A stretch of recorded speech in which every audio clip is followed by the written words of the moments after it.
Now look, it's a big week for Emmerdale's Rhona. Will her secret addiction come to light? Yeah, in a moment we'll ask actress Zoe Henry, but first, will she come clean, I wonder? Please just listen, Paddy. So what if you run down? So what if you got an achy back? Not on, you know. I don't deserve you. Agreed. And I'll do better. I'm not going to let you and Leo down again, I promise. I promise. Famous last words, actress Zoe Henry joins us now, so it's great to see you. And this has been, again, it's one of those storylines that Emmerdale do so well. It's character-driven. It's an issue, obviously, people can relate to. But she's having such a tough time. She's having a terrible time, and it's been a slow burn. She sort of did her back in. They've researched it well, and yeah, she's got herself into a situation that she is out of control and she can't get out of now. And she just wants to get her hands on painkillers all the time. It's a total addiction, isn't it? It is total addiction. She's not thinking about anybody else, not even her son or her husband. But herself, she can't stop it. It's like a rolling stone now, that's but it. It's really interesting because it's something that's not really been done by any other drama, really, you know, this particular issue. Well, they're interestingly, the two other soaps are running the story at the same time. With Sharon, yeah, and I believe Hollyoaks are doing it as well.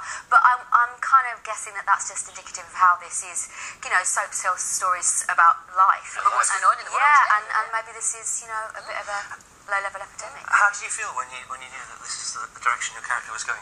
I didn't know much about a painkiller addiction at all, and our lovely producer Kate said, Google it, just Google it and see what comes up because you'll be amazed. And I thought I didn't know anybody, and it's like anything, the more you talk about stuff, I actually know quite a few people who know people or have relatives or who've been through it themselves. It was quite surprising.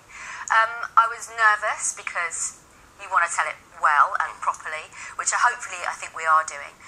But I was excited. It's always nice to get your teeth into something, and I'm surrounded by great actors as well, so it's great. You experienced it a bit with your dad as well, haven't you? Yeah, well, yeah, I mean, not really. Dad's had a new knee earlier this year and was put on morphine patches to help with the pain because it's quite a painful operation, and he said he was surprised at how quickly, you know, and the doctor kind of stepped in and went, OK, we're going to have to rein that back a bit now, we'll stop with that. And it's very easy. Yeah, it is very easy, and I have relatively little experience of it myself, but we've met with a person who lives in Leeds who has a similar sort of situation that went on, and we've sort of gleaned a lot of information from him, and he said within 3 weeks he was unable to function properly without the painkillers he was on. That's frightening. Yeah, it's very quick, very, very quick. And it's not well known, you know, and because you can buy them over the counter or they're prescribed. Exactly. You just think it's all right, don't you? Yeah. My doctor's given them to me. They must be perfectly okay. But I can buy them, so it's not like... Yeah, exactly. And it's going to get much worse for your characters. Yeah, I mean, much worse than I ever anticipated, really. You know, it goes to a much darker place than I thought the soap would take it, that I thought my character would reach. So it's exciting from that point of view, but I think it's right that we tell the story, you know. Very much so. You don't do that many scenes with your husband in real life, do you? With your partner in real life, which is a bit of a shame, really. Although it must be a bit strange, of course. And look, I'm smiling and lovely. Nothing like Kane at all. No, it's delightful. Thankfully, nothing like Kane. I would not be married to him if he was.